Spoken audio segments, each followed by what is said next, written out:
कर लीजिए। और वीडियो के लास्ट में करंट अफेयर से 2 क्विज लगाऊंगा, उसका आंसर आपको नीचे कमेंट करके बताना है। चलिए देखते हैं। पहला क्वेश्चन, फोर्ब्स के अनुसार 2020 में सबसे ज्यादा कमाई करने वाले मशहूर हस्तियों की सूची में टॉप पर कौन है? काइली जेनर है, ये अमेरिका की हैं। इन्होंने 2020 में कुल कमाई की है $540 मिलियन। इस तरह से ये पहले स्थान पर हैं। निम्न में से किस कंपनी ने वर्ष 2020 के लिए प्रतिष्ठित गोल्डन पीकॉक पर्यावरण प्रबंधन पुरस्कार जीता है? सेल ने, यानी steel authority of India limited ने। ओलंपिक काउंसिल ऑफ एशिया ने 2030 में 21वें एशियाई खेलों का आयोजन कहां करने की घोषणा की है? कतर में इसका आयोजन किया जाएगा। बता दें कि 2022 में फीफा विश्व कप का आयोजन भी कतर में ही किया जाएगा। इसरो अध्यक्ष डॉक्टर के सिवन ने हाल ही में कहां पर नेत्र नामक एक समर्पित अंतरिक्ष परिस्थितिकी संबंधी जागरूकता नियंत्रण केंद्र का उद्घाटन किया? बेंगलुरु में। यहाँ पे नेत्र का फुल फॉर्म होगा network for space object tracking and analysis. Bharat और विश्व बैंक ने कोविड-19 से प्रभावित देश भर के शहरी और उप शहरी क्षेत्रों में कमजोर वर्ग के लोगों की सुरक्षा के लिए कितने मिलियन डॉलर की एक परियोजना पर हस्ताक्षर किए हैं? $400 मिलियन। हाल ही में किस देश ने भारत के प्रति सख्त रुख दिखाते हुए करेंसी मैनिपुलेटर्स करने वाले देशों की निगरानी सूची में डाल दिया है? अमेरिका ने। करेंसी मैनिपुलेटर्स मतलब होता है मुद्रा के साथ छेड़छाड़। निम्न में से किस भारतीय को एशिया पैसिफिक ब्रॉडकास्टिंग यूनियन के उपाध्यक्ष के रूप में चुना गया है? शशि शेखर वेम्पति को। अगले 3 साल के लिए इन्हें उपाध्यक्ष बनाया गया है। शशि शेखर वेम्पति वर्तमान समय में प्रसार भारती के सीईओ हैं। केंद्रीय खेल मंत्रालय ने 2019 में किस समिति पर लगे बैन को तुरंत प्रभाव से हटा दिया है? भारतीय पैरालंपिक समिति पर पिछले साल बैन लगाया गया था। भारतीय तटरक्षक बल ने किस राज्य में ऑपरेशन ओलिव लॉन्च किया है? ओडिशा में। ओलिव एक कछुआ का नाम है और इसे संरक्षण प्रदान करने के लिए भारतीय तटरक्षक बल ने ऑपरेशन ओलिव लॉन्च किया है। अंतर्राष्ट्रीय हॉकी महासंघ ने 2023 में 15वें मेंस हॉकी विश्व कप कहां आयोजित करने की घोषणा की है? ओडिशा में। पिछला संस्करण 2018 में आयोजित किया गया था, वो भी ओडिशा में ही आयोजित किया गया था। इस तरह से लगातार दूसरी बार ओडिशा में मेंस हॉकी विश्व कप का आयोजन किया जाएगा। हर 4 साल पर इसका आयोजन किया जाता है। 2022 में किया जाना था, लेकिन 2022 में इसे स्थगित कर दिया गया। अब इसका आयोजन 2023 में किया जाएगा। यूनाइटेड नेशन एनवायरनमेंट प्रोग्राम ने कितने लोगों को साल 2020 के लिए चैंपियन ऑफ अर्थ अवार्ड से सम्मानित किया है? कुल 6 लोगों को। सबका लिस्ट बनाए हो, देख लीजिए। इसमें लाइफ टाइम अचीवमेंट अवार्ड दिया गया रॉबर्ट डी बुलार्ड को, अमेरिका के हैं। विज्ञान और नवाचार श्रेणी में यह पुरस्कार दिया गया डॉक्टर फेबियन लोएंज को, ये जर्मनी के हैं। इंस्पिरेशन एंड एक्शन श्रेणी में यह पुरस्कार 2 लोगों को दिया गया, निमांटे नेनक्विमो इक्वाडोर के हैं और याकोबा सौदोगा ये बुर्किना फासो के हैं। पॉलिसी लीडरशिप में यह पुरस्कार दिया गया फ्रैंक बैनिमारामा को, तो ये इंपॉर्टेंट है, खास करके ध्यान रखिए। ये फिजी के प्रधानमंत्री हैं। एंटरप्रेन्योर विजन श्रेणी में यह पुरस्कार दिया गया मिंडी लुबेर को, अमेरिका के हैं। स्पाइस मनी के ब्रांड एम्बेसडर कौन बने हैं? तो हाल ही में अभिनेता सोनू सूद को स्पाइस मनी का ब्रांड एम्बेसडर। 2020 के लिए best FIFA men's player of the year का पुरस्कार किसने जीता है?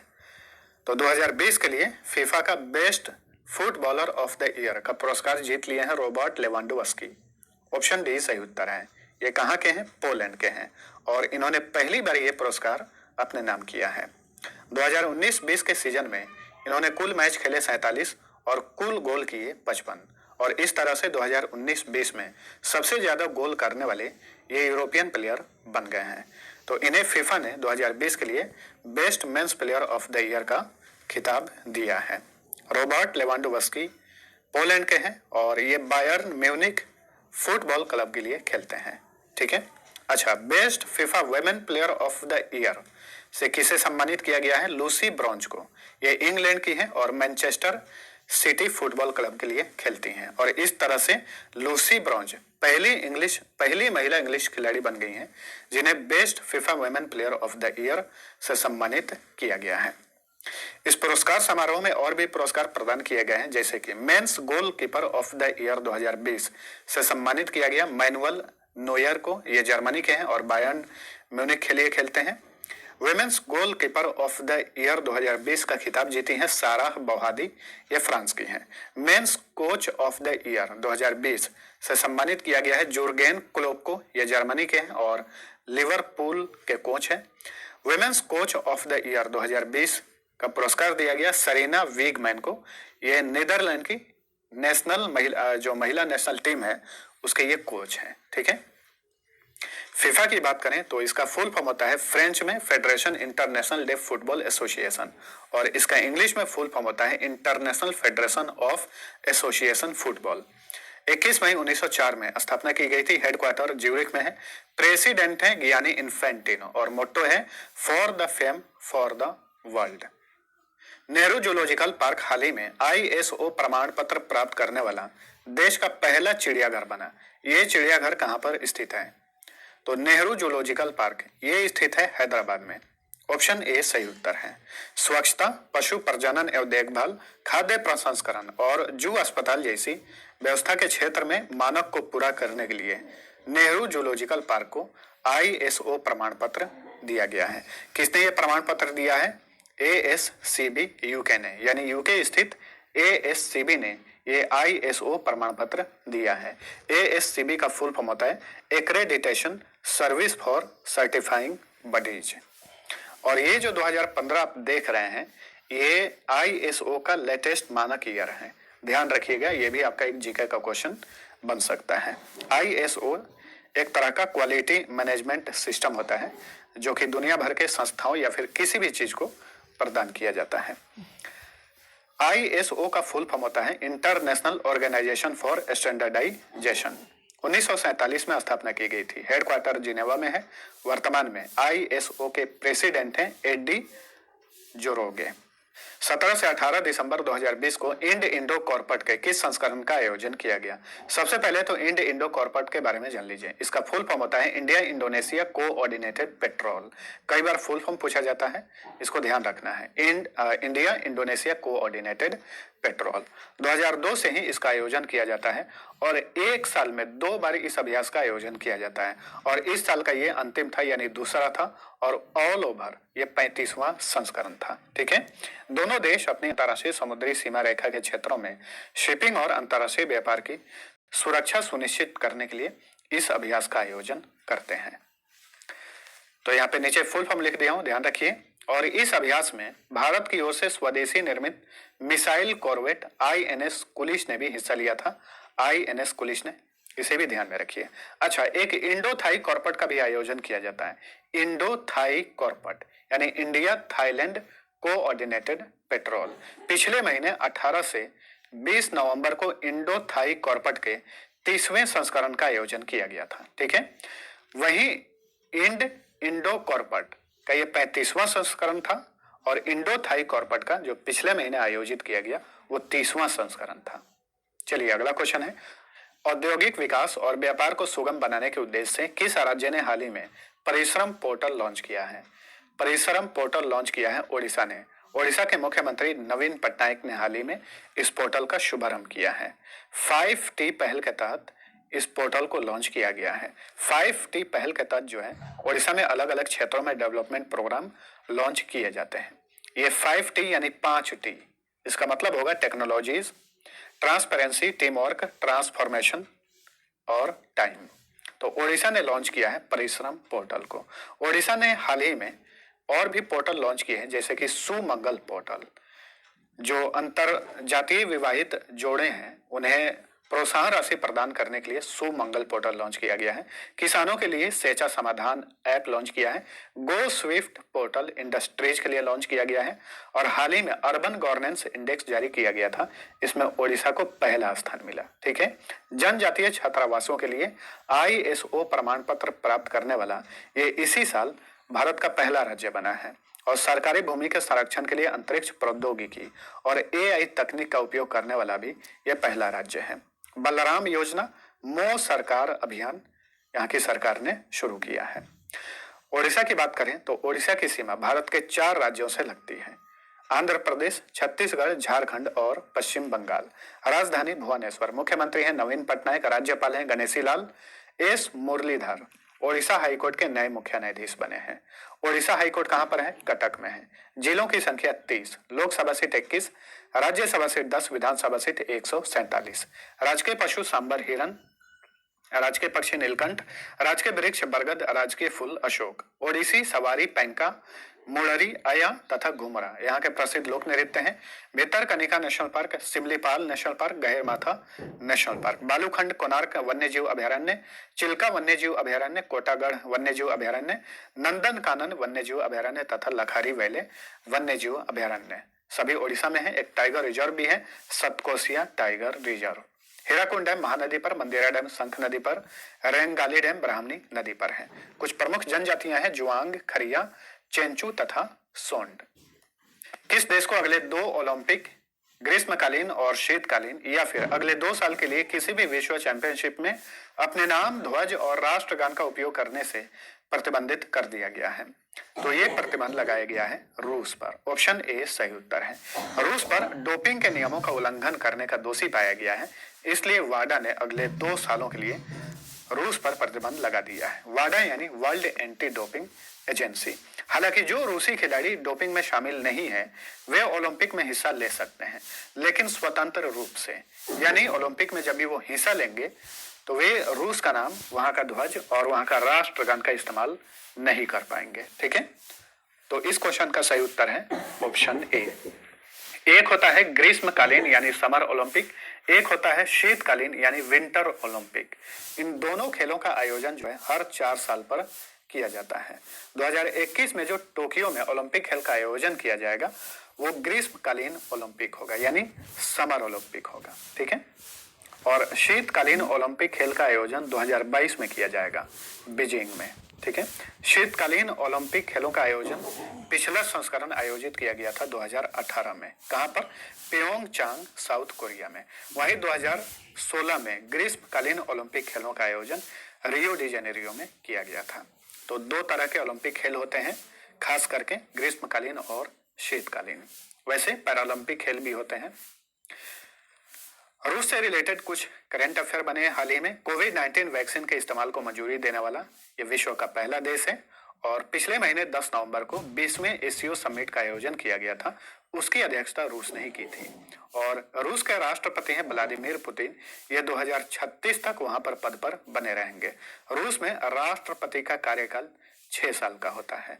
2024 में इनका कार्यकाल खत्म हो रहा है और अगले 2 कार्यकाल तक ये पद पर बने रहेंगे।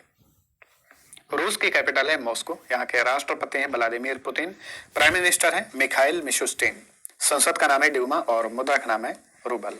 नेक्स्ट, पेटा इंडिया ने निम्न में से किस अभिनेता को साल 2020 का हॉटेस्ट वेजिटेरियन सेलिब्रिटी ट्रॉफी से सम्मानित किया है?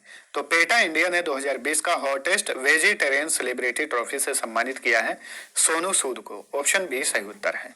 तो कोरोना काल में श्रमिकों की मदद करके इन्होंने ऐसी छवि बनाई है कि इन्हें लगातार पुरस्कार और सम्मान मिल रहे हैं। और ये जो पुरस्कार है हॉटेस्ट वेजिटेरियन सेलिब्रिटी ट्रॉफी, ये सम्मान जो है पहले प्रधानमंत्री नरेंद्र मोदी, अमिताभ बच्चन और रेखा जैसी हस्तियों को भी मिल चुका है और इस कड़ी में अब सोनू सूद का भी नाम जुड़ गया है। सोनू सूद, इनकी आत्मकथा हाल ही में लॉन्च हुई है, उसका नाम है आई एम नो मसीहा। ध्यान में रखिएगा, उसके लेखक सोनू सूद हैं और सह लेखक हैं मीरा के अय्यर। और हाल ही में भारतीय निर्वाचन आयोग ने सोनू सूद को पंजाब का स्टेट आइकन भी बनाया है। ठीक है, यानी ये पंजाब में चुनाव के प्रति लोगों को जागरूक करेंगे। स्पाइस मनी के ब्रांड एम्बेसडर बनाए गए हैं। पेटा की बात करें तो हाल ही में पेटा इंडिया ने पर्सन ऑफ द ईयर 2020 से सम्मानित किया है जॉन अब्राहम को। वहीं PETA India volunteer of the year 2020 से सम्मानित किए गए हैं अयान बनर्जी। पेटा जो संस्था है ये जानवरों के अधिकारों के लिए काम करती है और अमेरिका स्थित ये एक ऑर्गेनाइजेशन है। पेटा का फुल फॉर्म होता है people for the ethical treatment of animals. 1980 में स्थापना की गई थी। हेडक्वार्टर नॉरफोल्क वर्जीनिया अमेरिका में है और प्रेसिडेंट है इनग्रिड न्यूकिर्क। पेटा इंडिया की बात करें, ये भारत में भी है, तो भारत में इसकी स्थापना 2000 ईस्वी में की गई थी। हेडक्वार्टर मुंबई में है और पेटा इंडिया के सीईओ हैं मणिलाल वल्लीयेते। हाल ही में पाकिस्तान के किस तेज गेंदबाज ने अंतर्राष्ट्रीय क्रिकेट से संन्यास ले लिया है? मोहम्मद आमिर ने अंतर्राष्ट्रीय क्रिकेट से संन्यास ले लिया है। ये पाकिस्तान के तेज गेंदबाज थे।